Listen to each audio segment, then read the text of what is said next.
Well,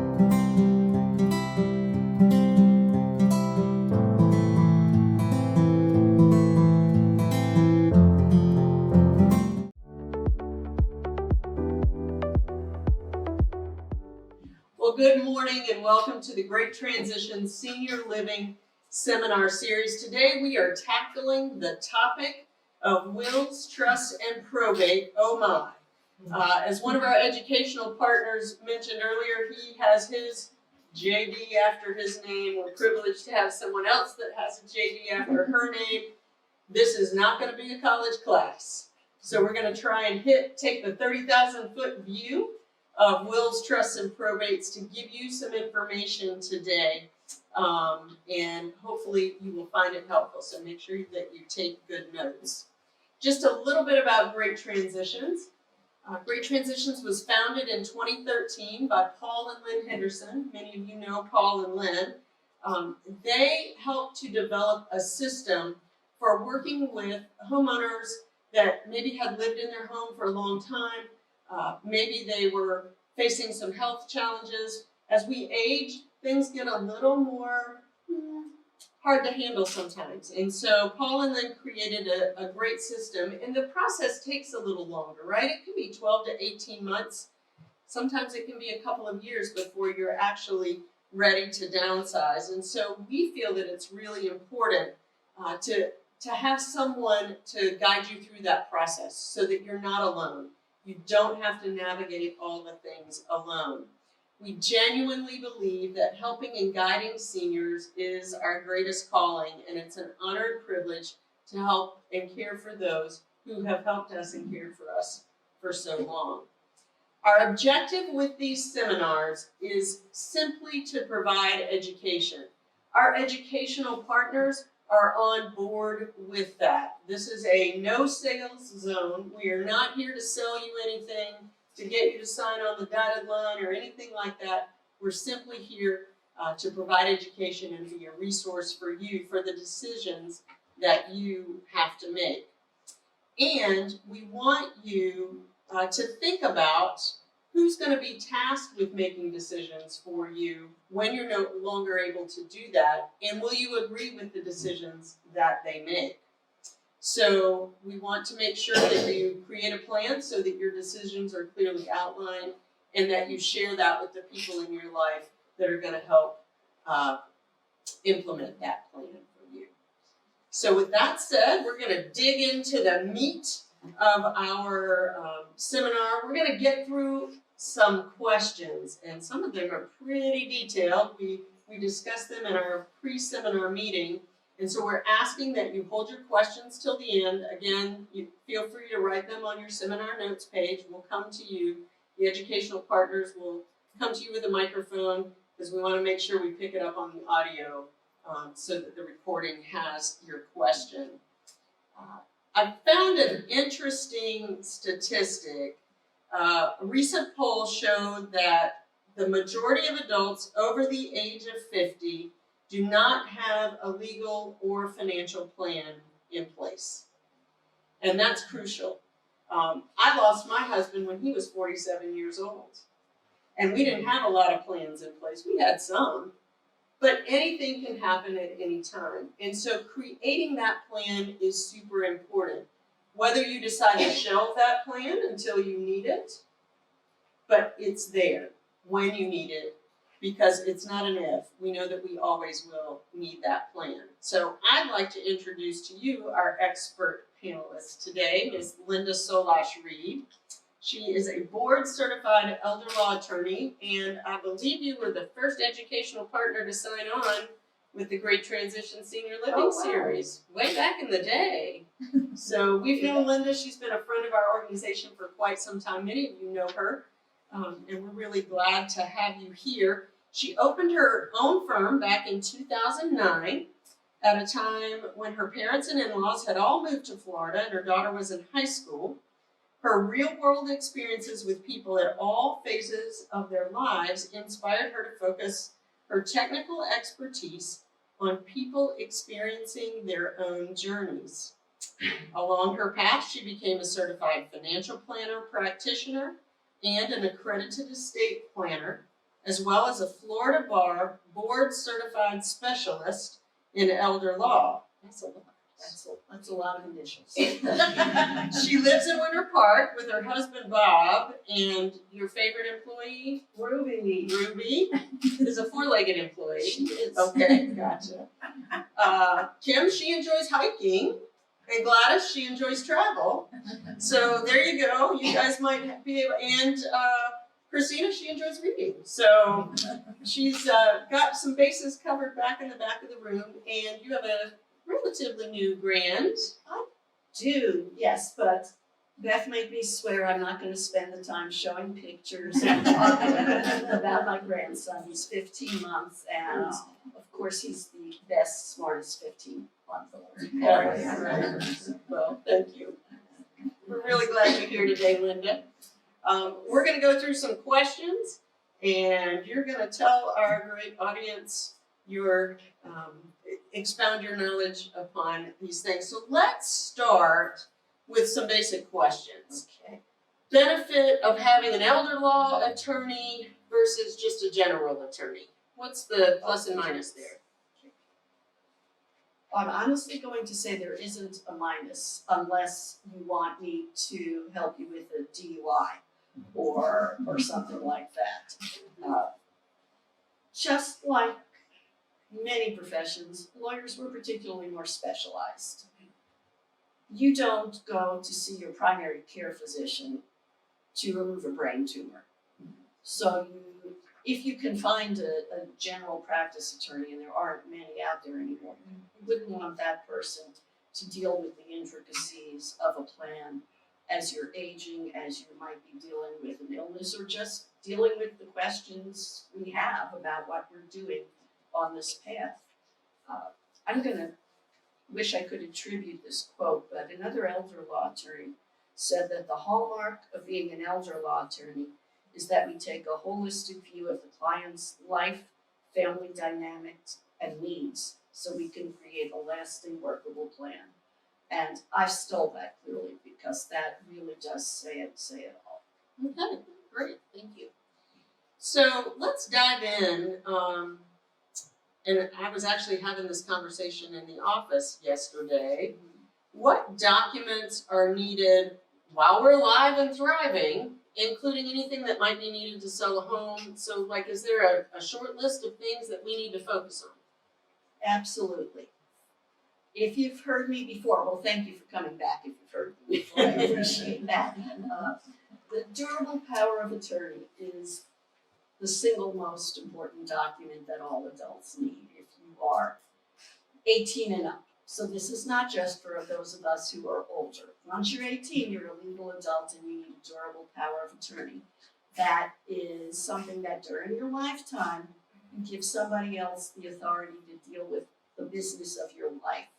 Which means if you're in the hospital or God forbid you have a stroke and you may not be recovering anytime soon, this person can pay your bills, contact the manager of your IRAs to transfer funds, can file an insurance claim, can deal with your lawyer if need be, can deal with your CPA.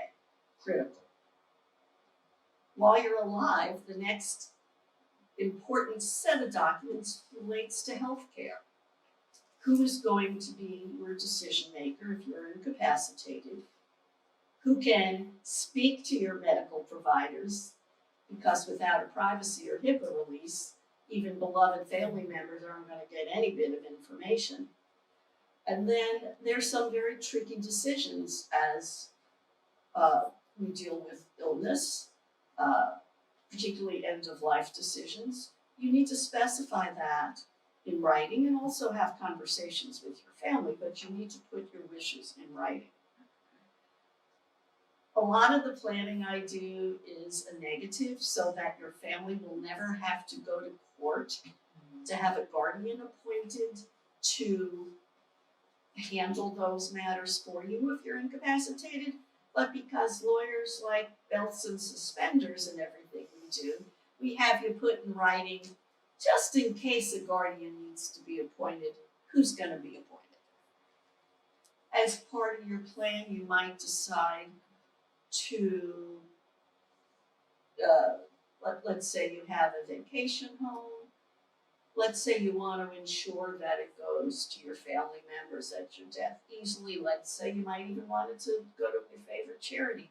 You can work on deeds and of course discuss the type of deeds and whether transfer is appropriate.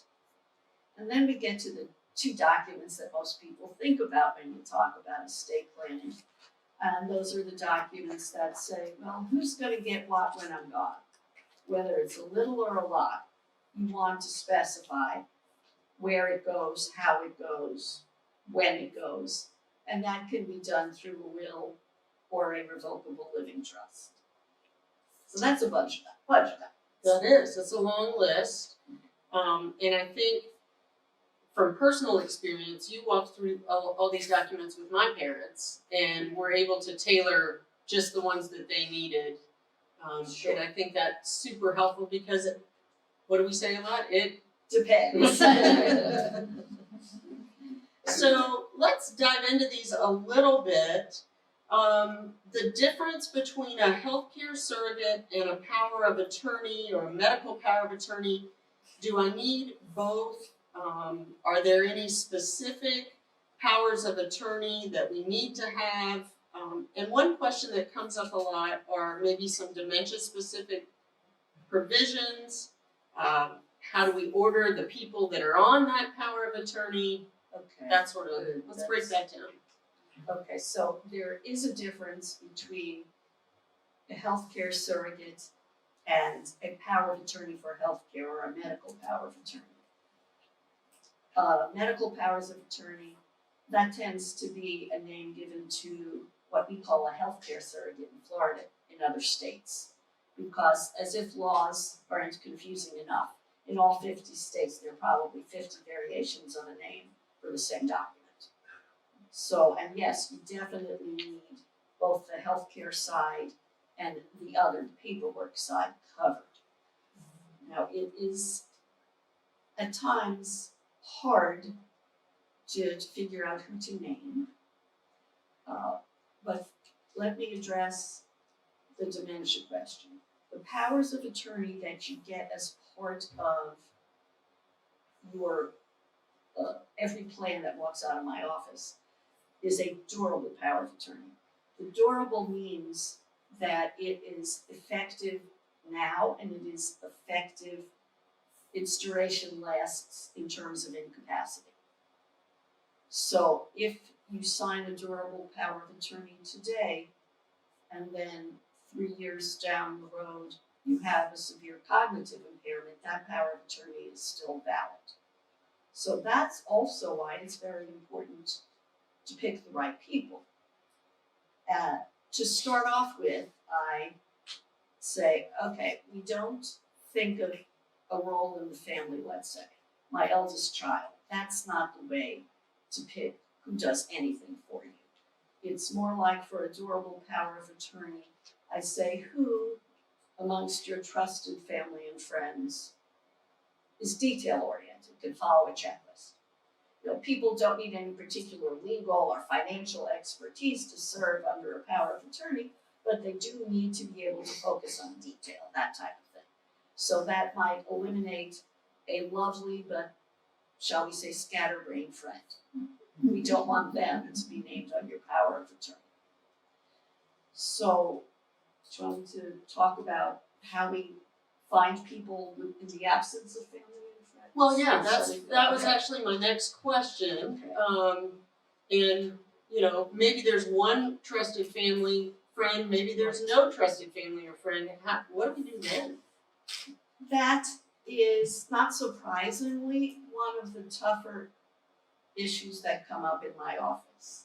Tough, but we can talk through and come up with some solutions for you. The first way I look at it is we try and open up the universe of people you're looking at. Sometimes people say, oh, I only can name family members. Maybe, but let's look at close friends. Let's look at other community groups you're involved in where you have trusted relationships. Maybe there is a CPA who you've been working with for 20 years, you're good buddies now. Maybe that person might be able to serve. Now, although I think Sean and our financial advisor friends have the skill set and the capacity, unfortunately, most financial advisors have their own regulations that forbid them from serving in those roles. So that's unfortunate because oftentimes the financial advisor is the most trusted person in your life. So if we brainstorm a bit, we look at people in various roles in your life. You know, do you go to church or do you worship with some people who might be trusted individuals? If we come up with a big zero, then what I would do is introduce you to some professionals who I work with. I might know them through my work in guardianship because it's a type of skill that you want somebody with the training a professional guardian gets to be able to perhaps be your power of attorney or be your healthcare agent. But what I will do is I will make introductions, and particularly if you need people to be your healthcare decision makers, you have to talk with the people first. And the people who I would refer you to with the appropriate backgrounds, they'll meet with you. In fact, just yesterday I had a professional guardian who I matchmaking with a long-term client of mine who lost her husband and now has nobody to serve as power of attorney and on her healthcare documents. And as I said, particularly for healthcare, you need to meet, you need to click. Because the key to naming a healthcare decision maker is being comfortable having the discussion about what your healthcare wishes are. Because otherwise you have I won't say it's a useless piece of paper, but you have a piece of paper that's going to give somebody the authority to sign off for you, but not the knowledge to make those decisions that you would most want made. Great, thank you for unpacking that. That in and of itself, I think, could be a seminar. Yeah, absolutely. Okay, great. Now, one of the things I hear a lot, I've heard it in my own family with a lot of people that I'm talking to is, okay, I don't want anything to go through probate, right? I want to avoid probate at all costs. Is that even possible? What is probate? What's the timeline? Let's unpack probate a little bit. Absolutely, and this is a question I get regularly as well. Short answer to is it possible to avoid probate? Yes, but I would go back to what is probate and is avoiding it really in your best interest? Is it your best choice? And this is another one of those, it depends. Sometimes it is, sometimes it isn't. Probate, when you have a will, your will just sits there like this, usually not printed on purple paper, but it's just like this. It doesn't do anything until you're dead. And then how it gets put into effect, or how the person who you name to be your executor or personal representative gets the ability to do anything that you need them to do, is they present your original will to court and open a probate process. Through the court process, they get documents that enable them to deal with your assets. They get orders signed by the court. And then they go through, they marshal your assets, they find out what you own, which through the rest of these seminars, you probably, or you should have all that information together in a handy dandy booklet or container, but that's another day. They find out what your debts are, they identify the beneficiaries, and then if you have to file a final tax return, they handle all that business and they make the payout to your beneficiaries. Now, why it's a bad reputation? Because yes, you're dealing with the court, and yes, you have to hire a lawyer. Is it a lengthy, extremely long process? Maybe. The maybe depends on, in my practice, two factors. Factor number one is, can you find the assets? Do you know what the deceased person owned? Because if you don't, it's like a nasty scavenger hunt. And the more we keep electronic records, the harder it is to find accounts because there's no paper.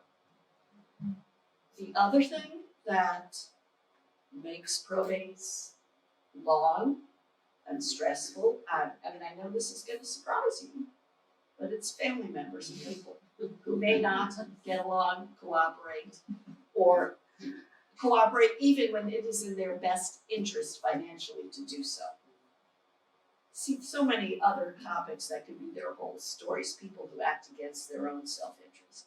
But those two factors are what make the majority of probates go on longer than they have to. The average time for a probate, if everything goes smoothly, which happens once a year or so, 6 months, the court and the statutes look at it as a 1-year process. If it goes beyond a year, I have to file an extension with the court and say, hey, we're not able to wrap it up because of a family member's squabbling or whatever.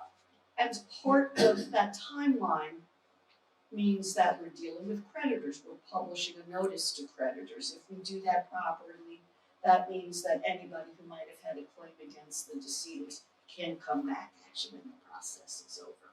So there are all sorts of good things that can come. And I had heard a person who is a professional fiduciary. She is one of those people who is called in when people don't have executors or powers of attorney. And she prefers to handle estates through the probate process just because there is the court supervision and there are rules, for better or worse. The other way you handle probate avoidance is using a revocable living trust to manage your assets as your primary estate planning tool. That does not have to go through the courts to be implemented at your death. Sorry, unless you are an only child and the assets are easy, you still need a lawyer for parts of it. Maybe for more limited parts of it. But, lawyers write the statutes, we tend to be involved in things.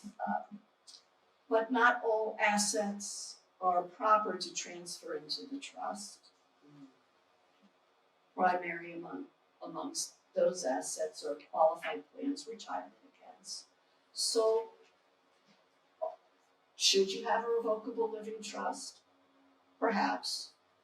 If you own out-of-state real estate that's titled in your own name, that's just one of the things that makes me look at a revocable trust as being the way that your plan might work out best for you. If you have very, very minimal assets, there may be one retirement account, one bank account, one money market account. You might own your house, you might rent. If you have that, and if you have, let's say you're giving everything to charity, or you have an adult child who's in good health, you can put beneficiary designations on everything.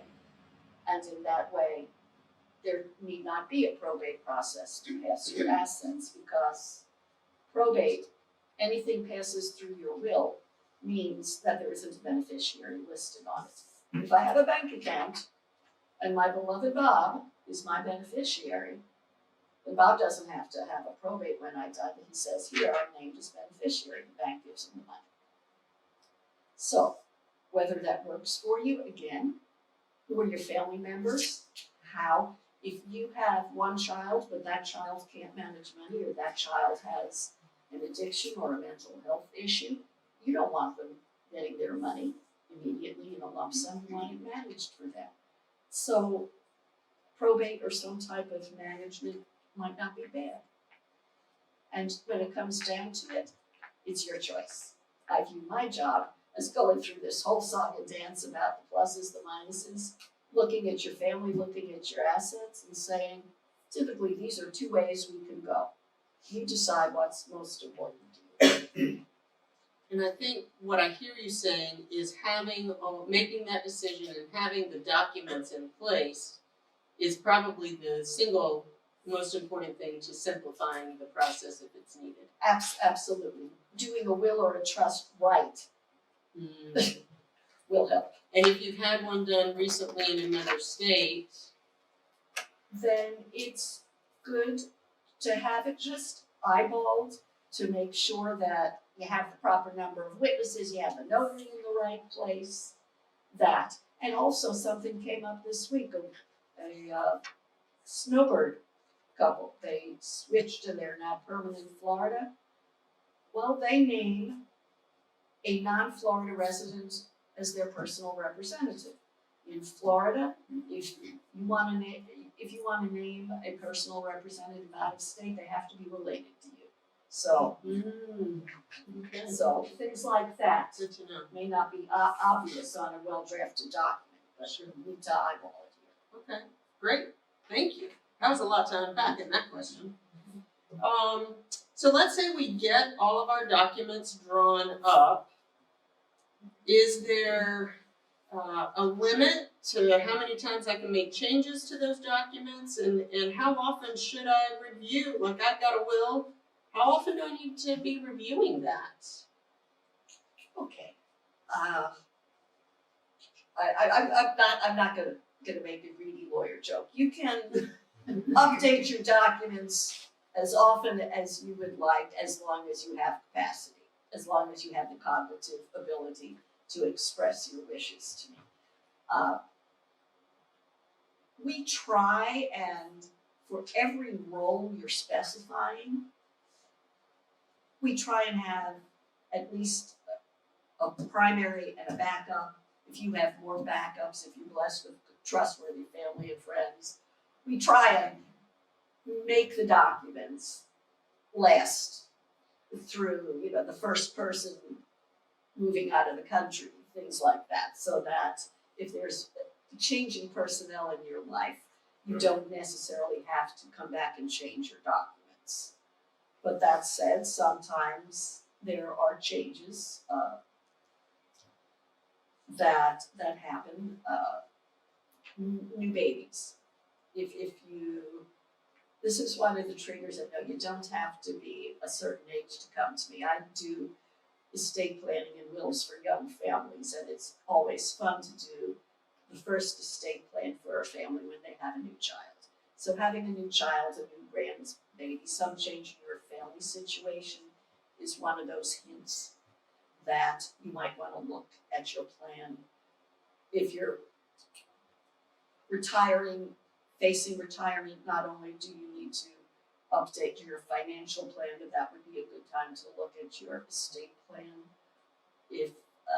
Certainly if you have a diagnosis, you need to look at your whole plans and make sure that you have all the contingencies covered for what may come up.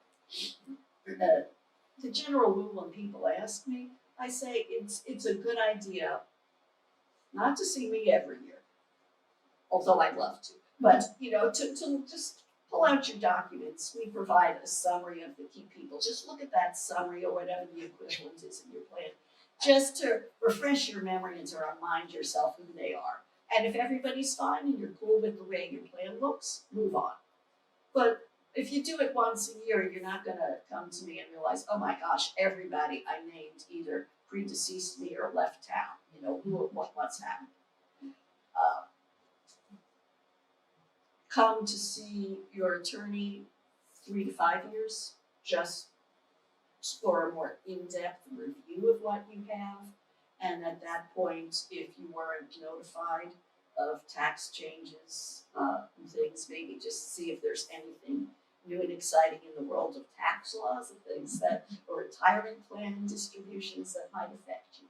So check your own plan once a year, come see your lawyer 3 to 5 years, and if you win the Powerball or retire or any of those other life-changing events, that's a good cue that you might need to look at what you have. Okay, awesome. So when we take a look at estate planning, is there like a most common item or thing that people overlook or don't do correctly? Well, I guess the thing that just leaves me shaking my head when I hear it is people who say some version of, "Oh, I'm not old enough. You know, I'm still living on my own. I'm still healthy." I think that is the biggest misconception. First of all, you're living in denial. Number one, because as Beth said, we all have, besides taxes, we all have one thing in common: we're mortal here. So someone at a seminar once asked me, "Well, how do I know if it's too late?" Because I said, plan before it's too late.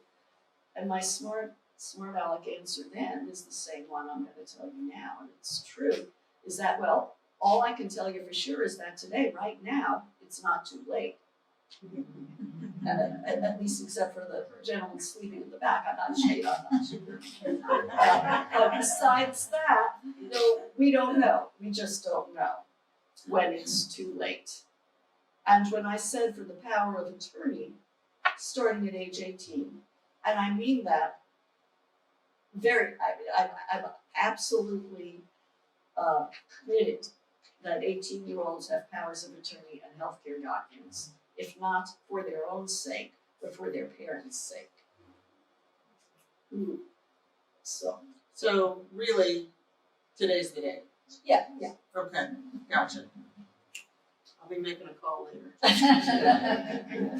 Couple things, loose ends I need to tie up. So you mentioned earlier changes in family situations like receiving a diagnosis. Dementia is one that we hear commonly.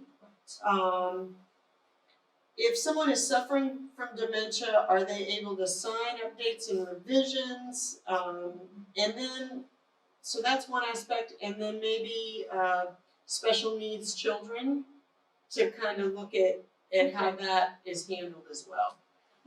Okay, absolutely. I say very few absolute 100% statements, but this is one. Is having a diagnosis does not say anything about whether you can or cannot do a plan or sign documents. Absolutely not. So let's start with dementia and cognitive concerns.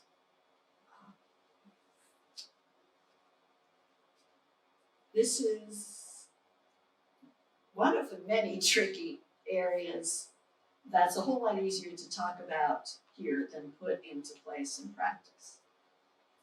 There is a couple potential new clients I met with this week, and the husband has a recent diagnosis. And he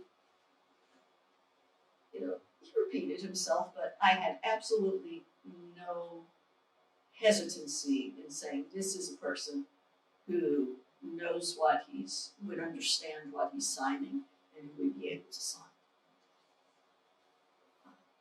We move along as all cognitive disorders tend to be one-way streets. It's just a matter of is the street slightly slanted or roller coaster like. So there is a cutoff when I cannot allow somebody to sign documents. And I bend over backwards in situations to allow individuals, especially with dementia, especially when I know the family and I have absolute assurance that he's naming the proper people, that we don't have any possible inkling of a scam or abuse. Because I want family members, particularly if a spouse is coming in with their spouse, I want spouses to avoid guardianship. I want spouses to be able to care for their loved ones. So sooner than later. Now, for children who have an intellectual or some type of developmental disability, I will absolutely ask as I'm talking to their parents as the children approach 18, or can I talk to them? You know, will they be able to sign documents? As I was, yesterday afternoon, I was looking over documents I prepared about 12 years ago for a long-term client, and her son, who has a intellectual disability, and he's on the spectrum as well, and I was looking over her documents, she was talking about an update, and I looked over the son's, and he printed his name on everything, and it's working for them. It works for them. And, you know, I wish I could give you something definitive if you're dealing with somebody to say, you know, yes or no, but it's not like that. And oftentimes, if somebody has dementia and they come in my office and they're totally in another world and not this one, I will allow people a couple of tries to come back, because we are not looking for consistent lucidity, the legal term. We really are looking for a lucid moment. You've got to be lucid for the 5 or 10 minutes that you're sitting across the table from me and interacting, and if you're lucid for that time, you can sign the documents. That's awesome. I love, Linda, that it is a case by case, and there is not a blanket rule that's hard and fast, because we're human, right? We're all different, and we all brought in different circumstances into this room today, so that's super helpful. You were talking about assets earlier and probate and how we do so many things electronically. Is it necessary to have originals, and where do we keep those originals? You know, and do we need copies of those originals, kind of thing? Okay. Under the Florida statutes, you need an original last will and testament. The other documents, the ones that you need during your lifetime, the statute says that electronic copies or copies are valid. In most cases, that's true. In some cases, though, when you're using your durable power of attorney for real property, we've been asked to come up with original powers of attorney because they need to be recorded. Now, my real estate people might have workarounds through other ways of electronic filing, but I would say in general, you know, you need to safeguard your powers of attorney and all the original documents, but the will is really the one. If you have a safe deposit box, that's where you can put the original will if you wanted to. I was going to bring my show and tell, but then, which is my home little fireproof, waterproof carrying case, but then I realized, you know, we finally stuffed it with all our important documents, and I didn't want to bring it with me and lose. But I got it on Amazon. It was $50 or less. There are many different kinds. Better than nothing in your house. If you have a safe in your house, make sure it's water and fireproof.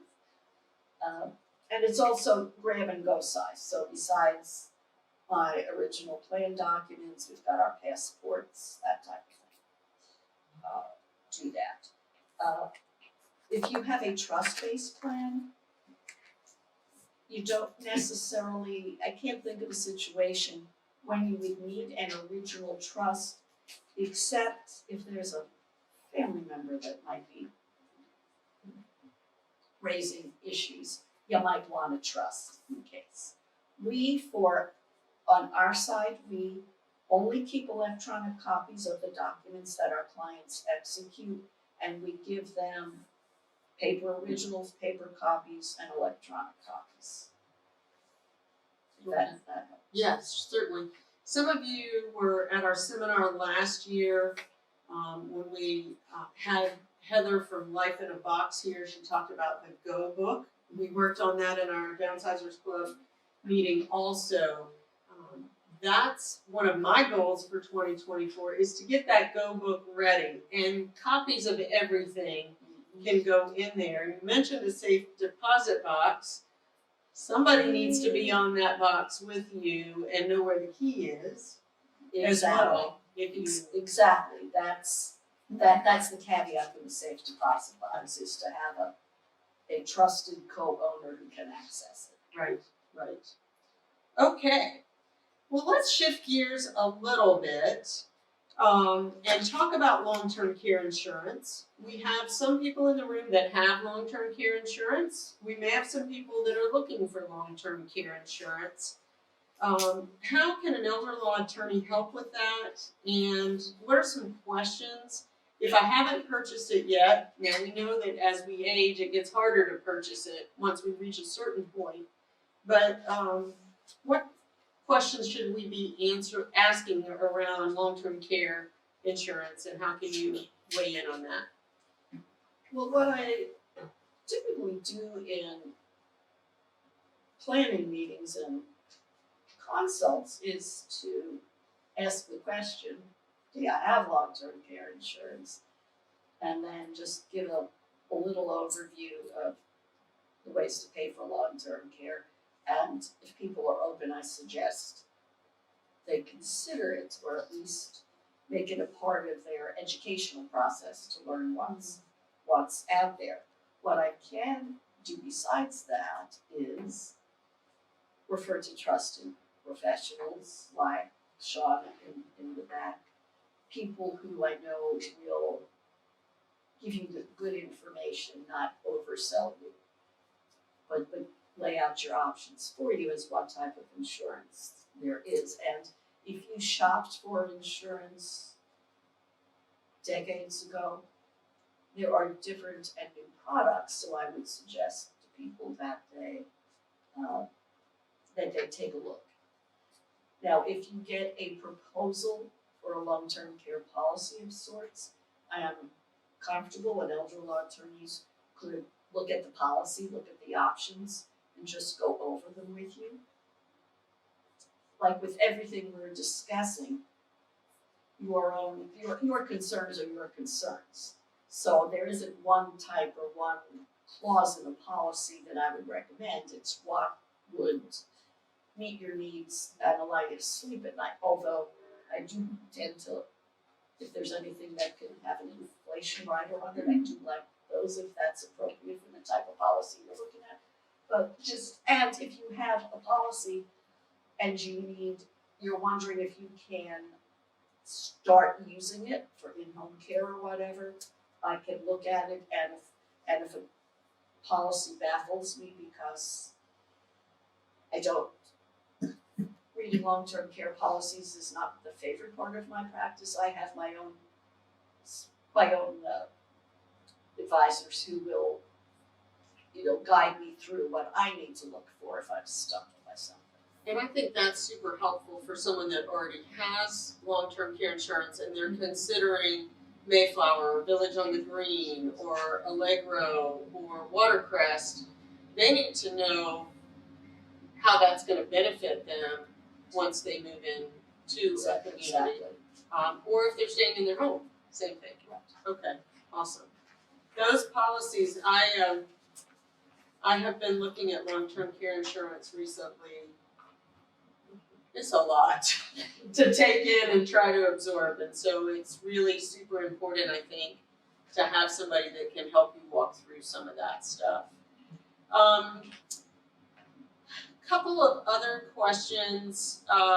Let's talk for a moment about, and this is something that I focus on a lot, we're coming up on homestead exemption time. How does Florida homestead law affect the sale of a property while I'm alive and after I pass? Ooh, this is really a potential traps for the unwary. Okay. Florida homestead is, the law protects families. One way it protects families is it says, if you have a spouse or minor children, you can't give your house to anybody but your spouse and minor children. How that might play out, it might play out, let's say, there is a married couple, the husband has their homestead in his name. Doesn't matter if he bought it before they were married, doesn't matter if it was all his money. If it's their primary residence, it's Florida Protected Homestead. Well, let's say he decided to use a revocable living trust as his primary planning tool. And this is a real life story, a friend of the family who was a lawyer but didn't go near estate planning or elder law, deeded the house into the trust. Well, on the face, the deed was valid, but of course then his widow finds out, when she comes to me, that it was an invalid device. He as a married person could not do anything with his house because he was married. Then, just to little kicker, he still had a minor child at the time. So it was a mess. So you can sell it during your lifetime if it's you. If it's in your name and you're married, your spouse has to join and sign the deed. Technically, you shouldn't be able to get a mortgage on your homestead without your spouse signing, unless you forget you're married. That's another story. Yeah, I can't forget I'm married. And in your will and estate plan, sometimes it really is surprising to people that, well, no, if you're in a blended family and even if the spouses might agree that, well, it was your house, it goes to your kids. Nope, not if you were married without a prenup or without a plan that takes that specifically into account. Okay. Lots more planning to do and think about. So we have covered a ton of stuff today.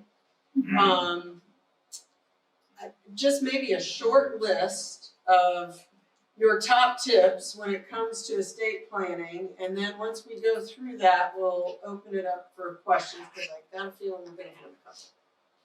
Okay. Well,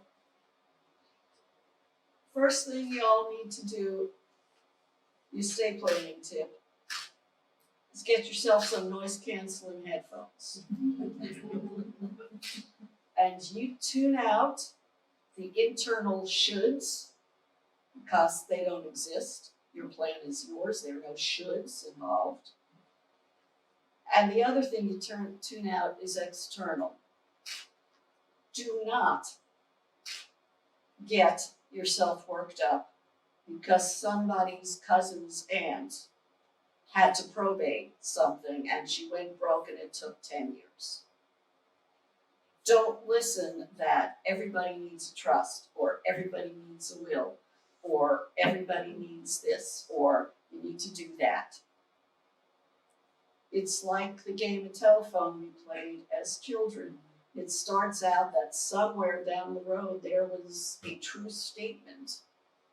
Might have only applied in that particular situation, but it might have been true there. And then by the time it gets to you, it, number one, may cause you, if you act on it, it may cause you to make a bigger mess than you would have been if you did nothing. And there probably is a good answer to whatever it is you're concerned about. But it goes back to where we started. I'm not gonna go to my primary care for brain surgery. Well, don't go to your neighbor's cousin to tell you what to do with your plan. And the other, I don't know if this is a to-do, but this is kind of where I'd like to close this, is a part of your plan that I don't mention enough is that it is a legacy. Now, when you might think of legacy, you might think, oh, well, I saw the hospital with Linda's name on it, so that's a legacy. And yes, of course, there are those kind of legacies, but there's a legacy. Let's say in your plan, you want to leave, you can only afford to leave $100 to your favorite charity. That's a legacy to the charity, but more so that's a legacy to your family and loved ones that say, this was important to me, and even though I don't have a lot, I'm going to give them something. And that is a legacy equally important to the hospital. I love that. Your estate plan is your legacy, and I think that is super important to keep in mind. So thank you for sharing that with us. If I can have two EPs with microphones to come up to the front of the room so that you can see the hands as they get raised, it's a little bit easier that way. And just be mindful of the camera angle, and we'll start taking some questions. Robin, or Kim, if you want to head over, somebody head over that way. Oh, Sean, okay. Thank you, Linda, very helpful. I had a question when it comes to reviewing documents under Florida law. I know the legislature meets every year and sometimes they tweak medical surrogates or medical thing. I think the last time we had a major change was 2017. But I wanted to know if recently in the last 3 to 5 years, for those of us who have wills and other documents, when we need to update with that in mind, changes from Florida. So how do legislative changes affect those reviews? Well, yes, they do, that's very, very true, that does trigger, that's another major trigger. If your documents were done, the threshold for powers of attorney is 2011. Healthcare surrogates, I'm a little looser on those, yeah, there have been some changes and I like the changes back then, so, thank you, I didn't memorize 2017, but that seems like that is the right date. But no, there hasn't been major changes in what they do or what they allow. One thing I'm thinking of doing a little mini webinar on my own is POLST, P-O-L-S-T, that might be coming to Florida. And that to me is very interesting. Physician, life-sustaining treatment, physician orders for life-sustaining treatment. Okay. So That sounds that's like a- coming soon, perhaps, to your legislature. More lawyer stuff. We've got a question for us.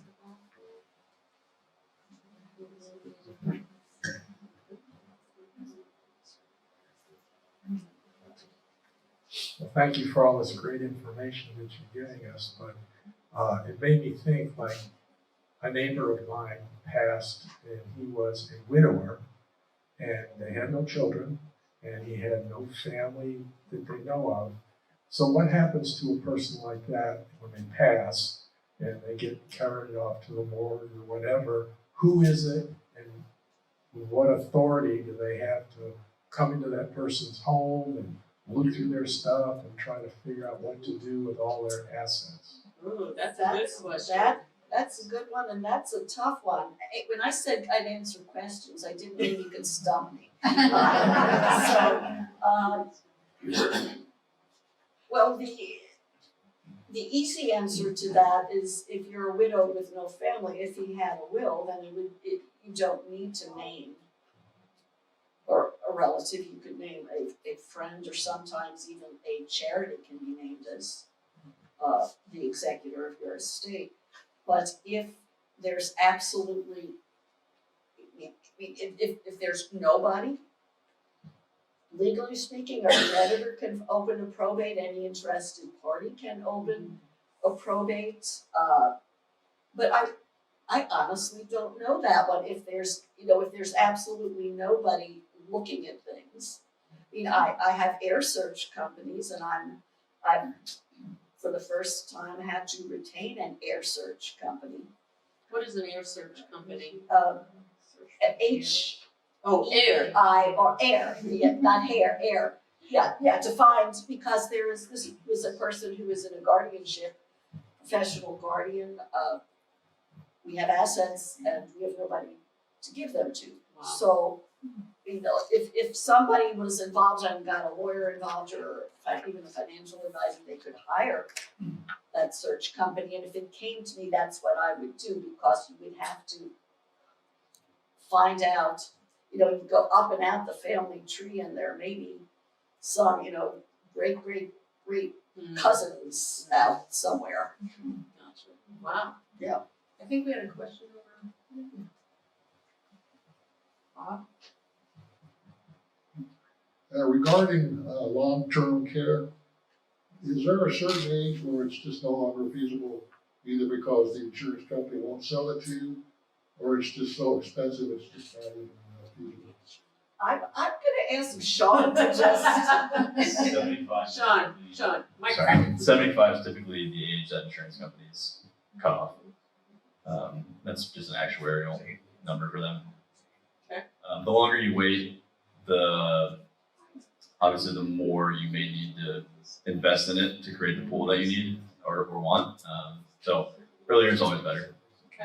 Joanne, I think had a question here, and then we'll come back to this gentleman. Actually, I have three, but hopefully Well, short. let's start with one, and then we'll come back to you. I think they're short. Okay. Besides Florida residency requirement for the personal representative, are there any others that require Florida residency? So requirements, No, For residents. the only residency requirement is for personal representative. okay. One more quick question from Joanne. Under probate, the easiest way to convey a homestead property if there's no spouse or no children. Like you want it in your will or whatever, you want it to go to something. You can direct it through your will, you can do an enhanced life estate deed that serves, it's not a payable on death deed because we don't have that in our statutes, but it fills that niche. Oh, that is an enhanced life estate deed, I use the lawyer term. No, I understand, I just want to make sure. Yes, absolutely, Lady Bird deed is how they're. Okay. Okay, Elaine had a question up front here. Red jacket? Yeah. Right there. Right out here. So my question is, when you have a lawyer, an elder law attorney that you've been working with, and they decide to retire, like say they own their own company, I know that your legal documents will remain in place, but what usually happens when that lawyer retires and how do you continue with representation? Yeah, what do you do when your lawyer retires? Okay, well, lawyers, we all have on record with the Florida bar, an attorney that's called an inventory attorney. That is not particularly intended for retirement, it's more like when, I don't even joke about trust funds. When I decide I've had it all and I pack up Ruby and we move to Tahiti, or if I step in the street and I'm run over by a truck, there's a person named with the Florida bar who will jump in and take over my cases. As far as practically speaking, and because I am a solo practitioner of a certain age, I know exactly what the process is. If there is no other attorney associated with the practice at that time, there's typically an arrangement made where she might pick a firm that is compatible and give all her clients notice that, hey, your records are going over to the Smith law firm, I think you'll like her, but you can keep your, you could find your own attorney or go there. Or or not to give away what I'm looking to do is, there might be another attorney in the practice to transition. But in any case, you are entitled to notice. And you're right, the documents are yours. And their validity is not affected by the retirement, death, or in the case of one attorney, I was their inventory attorney, jail and the federal penitentiary did not invalidate their previously drafted documents. Jail time can necessitate stuff. Inventory attorneys. Gentleman in the third row. On trust, I understand, basically you're identifying and putting into the trust your assets. Yes, sir. What are defined as assets? I mean, is it down to your aquarium? Is it down to your car? Is it your house? Is it your bathtub shower arrangement or? Okay, What- well, in general, the assets that we're looking to transfer into a trust are assets with a title. Now, when I draft a trust for someone initially, you sign off on an assignment of personal property to the trust. That says my claw-footed antique bathtub, my aquarium, we don't have to list them individually, but it's all your stuff without a title. Now, what does, in the practical management of a trust after someone's death,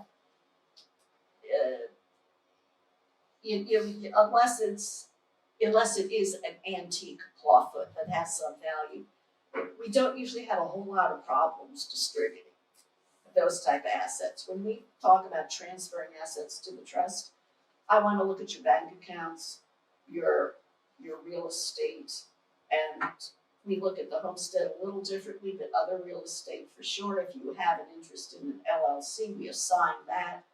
If you have money, if Evershore manages your money, you contact Sean and say, hey, my accounts now need to be managed in my trust name, those type of things. That's super helpful. This lady right here, and then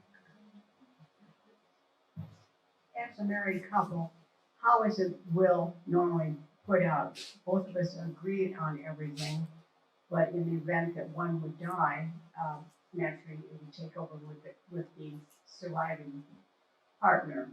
But I'm not quite clear how you would set up a will that way. how's a will set up for a Okay, first of all, I'm not sure if I understood this, but individuals have their own wills. So my will would say everything to Bob, my Bob, although I'm sure you're all very nice Bobs. Everything to my Bob, and then if he predeceases me, everything to my daughter or her descendants. So if in a non-blended family, that's standard. Now, if in a blended family, we need to take more things into account, and it's rarely that simple. That everything to my spouse and then to my kids, because there's kids, there's a lot of things. And for long-term married couples like me and Bob, except for our retirement accounts and his boats, we own everything jointly. So we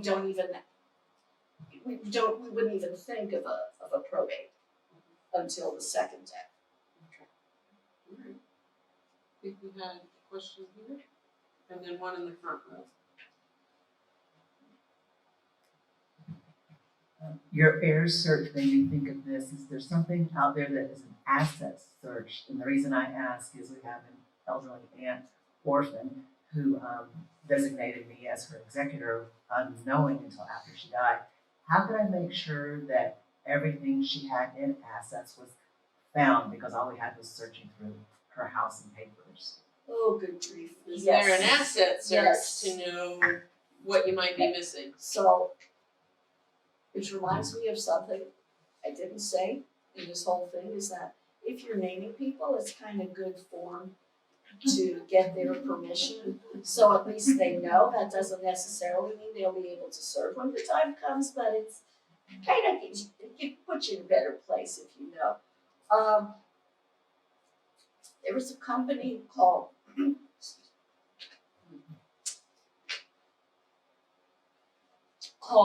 Trust, Trustate.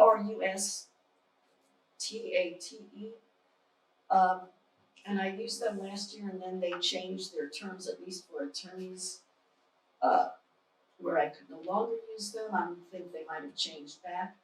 That is a very important issue that I was so delighted when I found a solution and then the solution. Because, we are dealing with that, with whether it's just not knowing what somebody had, electronics. I mean, way back 20 years ago, my Aunt Will died, and I was her personal representative, of course, and she was a hoarder. So I didn't know what of this stack of insurance policies, what was active, what wasn't. Shred your old documents, please. That's another. Well, and I think that's a good point to make sure you name a beneficiary on things, so that I had someone that recently found out there was a bank account that she didn't know about. And the company notified her because she was named as a beneficiary. Wow, nice. I mean, So, surprise, but, yeah. but they don't always do that. I don't know what their research is like if you're named and if my name is Linda Reed instead of my hyphenated name. I mean, there are lots of Linda Reeds. Gotcha. Good point. I think Chris has a question up front. She's coming. Just wait. You're talking about if you avoid probate for all your documents or when you have beneficiaries or some all your accounts, then you wouldn't need to do probate. Correct. But you would still probably need an executor or personal rep to sign off on federal taxes. I mean, if you have accounts, you're probably gonna have to pay taxes, right? Well, maybe. If you names, that, what I'd like to say is even if you have a plan that is based on beneficiaries and now probate, you might still want a will, just, very basic, slam dunk, everything to my kids or something like that. In case number one, there's an account you might have forgotten or somehow didn't, or just got discovered that you didn't know about, or to have somebody named as executor. Because cars are an asset that are exempt from probate, but it really helps along with the death certificate if you have a will. It doesn't have to be probate, it just has to be a document that says you're the personal representative, and then the DMV will typically let you change titles, so. Got two more questions back there, and then Linda's gonna stick around for a little bit, so. Linda, I'm not trying to steal business from you, but there's a lot of online documents you can submit. What are your thoughts about that? What about the online Wills and stuff. attorney.com stuff? Oh, yeah. First of all, we've weathered the LegalZooms and attorney.com and whatever, and remember my closing is the noise canceling headphones, and don't ask your neighbor's cousin. Most online document prep places are one step above that. If you have no family, if you have absolute straightforward, simple life, and if you know that and you're accurate in your assessment, which is another area where you get in, then maybe the documents will work for you. But power of attorney is the most important. Do you know that you have to initial the superpowers? Do you know why? Who can you ask about the superpowers? Do you know what a superpower is in your durable power of attorney? And while the end product that lawyers provide are documents in this field, that's really not the benefit of seeing me. The benefit of seeing me is that we get to talk about all this stuff. And that, that saying that is very true is that you don't know what you don't know. Well, I'm gonna ask you the uncomfortable questions, and I'm gonna press you, and you say, oh, well, my daughter has issues. Well, I'm gonna press you on those issues, even if it's uncomfortable. So we're going to make sure that your plan doesn't hurt her instead of help her. Okay, thank you. Susan, did you go? Okay, all right. Well, I think we're gonna wrap up. Again, Linda's gonna stick around for a few minutes. So if you have something pressing, you can let us know. I have a couple of questions for you and some announcements before we go. Did we try and sell you anything? No. Not even LegalZoom.com or whatever. The question always is, what are you gonna do with what you learned today? So, did anybody have some action steps that they wrote on their paper? Yeah, okay, even our educational partners had action steps, right? That is great. So that is the best place to start, so kudos to you. Just a reminder that you are our connection to the world. Some of you are here because someone invited you, and we are grateful that they did. We hope that you found this helpful. We encourage you to go to Facebook, our website, share that information with the people that you know. Your feedback is immensely helpful for us to do these seminars better. So please take a few moments to complete the blue sheets. Susan's gonna be at the door gathering those blue sheets before you leave, so if you can't give it to her, you better have a good reason why, or she won't let you leave. Our next seminar is February 21st at 10 o'clock, right here. It might be a little warmer then, but then again, it might not. If you would like to go ahead and pre-register for that, there is a place on your blue sheet where you can do that. We'll get you pre-registered, or you can call us. We're excited about our next topic. This is our behind closed doors series, all those things that we don't talk about in public. So next month, we're going to be tackling the topic of the times they are a-changin', debunking the myths about medical weed. So come out and bring all your questions about medical marijuana. We've got some experts that are gonna come and help us with that. And we look forward to seeing you then. And our closing quote is, planning is bringing the future into the present so that you can do something about it now. And that's attributed to Alan Lincoln. So we hope that you keep planning, asking questions, and crafting that perfect plan for you. Thank you so much for coming, and we will see you on February 21st.